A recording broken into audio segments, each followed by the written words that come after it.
Selamat pagi. Di sini saya akan membuat sebuah tugas video yang dikampu oleh dosen Ibu Herda Fitri BR Ginting MPD. Nama saya Lilika, NIM 2030 216040, MK Profesi BK. Di sini saya akan menjelaskan materi tentang keterbatasan konselor sebagai personal dan profesional. Sebagai helper yang profesional, sudah tentunya seorang konselor mempunyai keterbatasan. Keterbatasan yang dimiliki adalah yang pertama, yaitu keterbatasan dalam menyelesaikan masalah konseling. Sebagai seorang manusia, tentunya konselor juga memiliki keterbatasan dalam menyelesaikan masalah ini, disebabkan karena masalah yang dihadapi oleh konseli terlalu berat untuk ditangani oleh seorang konselor. Yang kedua yaitu keterbatasan dalam memahami individu lainnya. Bagaimana dijelaskan di depan, konselor secara profesional dan personal memiliki keterbatasan memahami konseli. Hal ini disebabkan karena keragamannya karakteristik konseli. Selain itu, mungkin juga analisis pribadi konseli tidak sesuai teori yang digunakan oleh konselor dalam menganalisis masalah konseli. Yang ketiga yaitu demikian pula keterbatasan dalam membentengi diri dari permasalahan yang dihadapi oleh konseli. Sebagai seorang konselor, kadang-kadang ikut larut dalam masalah yang dihadapi oleh konseli. Seperti misalnya, dia merasa kesendirian yang berlarut-larut karena konseli menghadapi masalah yang cukup berat. Yang keempat yaitu egoisme konselor. Konselor berusaha memaksakan tujuan-tujuannya sendiri, mengikuti agennya sendiri karena wawasan yang terbatas.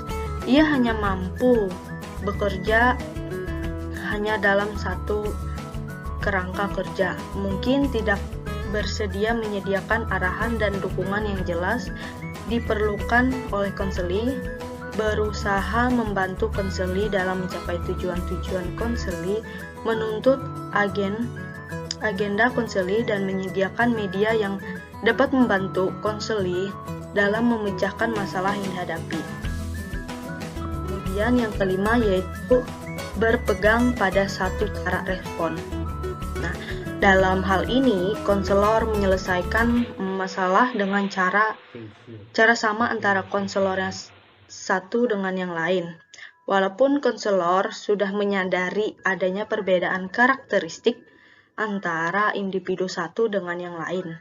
Yang keenam yaitu hanya berfokus pada satu kerangka budaya saja. Nah, jadi dalam proses konseli, biasanya konselor memasukkan budayanya sendiri untuk memecahkan masalah konseli yang memiliki kebudayaan yang berbeda-beda dengan konselor. Pada hal ini tidak boleh terjadi.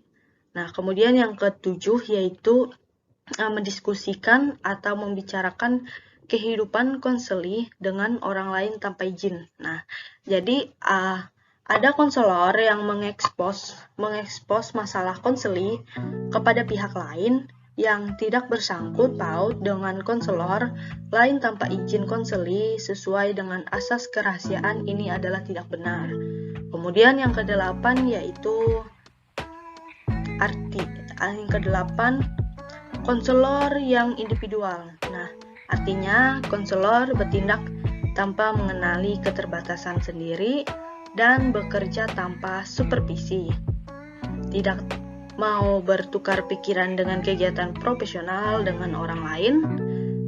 Kemudian yang kesembilan yaitu konselor yang kurang efektif dan efisien.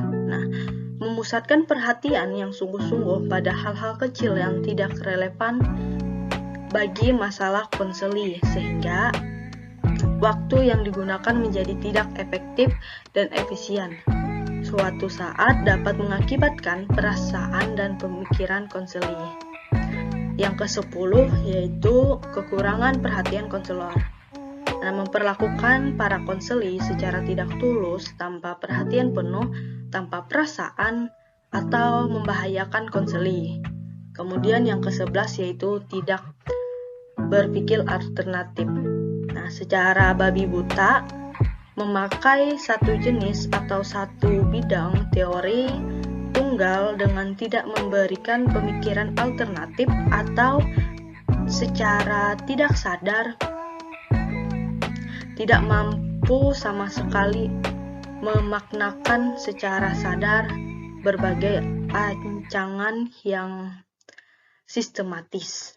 Nah, demikian video presentasi yang dapat saya sampaikan. Terima kasih.